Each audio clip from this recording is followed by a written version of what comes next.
கர்த்தருடைய நாமம் மகிமைப்படுவதாக. இந்த நாளுக்கான வேத தியானம் எபிரேயர் 12ஆம் அதிகாரம் 1ஆம் வசனம்.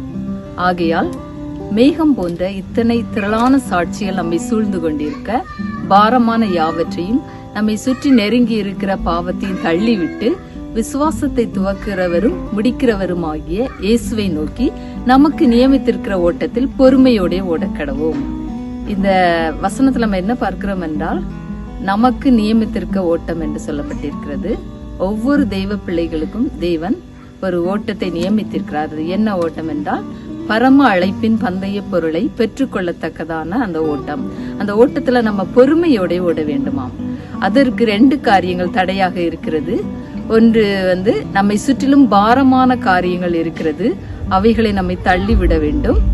அது மட்டும் இல்ல, நம்மை நெருங்கி நிற்கிற பாவத்தையும் நம்ம தள்ளிவிட்டு யாரை நம்ம பார்க்க வேண்டும் என்றால், முன்மாதிரியாக நம்மளுடைய அந்த முந்தின அதிகாரத்துல பார்க்கிறோம், விசுவாச வீரர்கள் பட்டியல் கொடுக்கப்பட்டிருக்கிறது.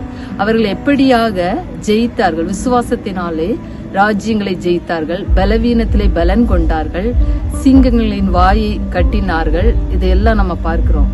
அப்போ அவர்களை போல நம்மளும் அந்த விசுவாச ஓட்டத்துல ஓட வேண்டும்.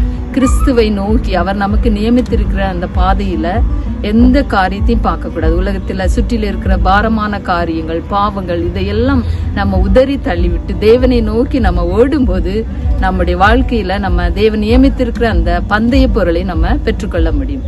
அப்படியாக அந்த வசனத்தை நீங்கள் தியானிங்கள். தேவன் தாமே உங்களை ஆசீர்வதிப்பாராக. ஆமென்.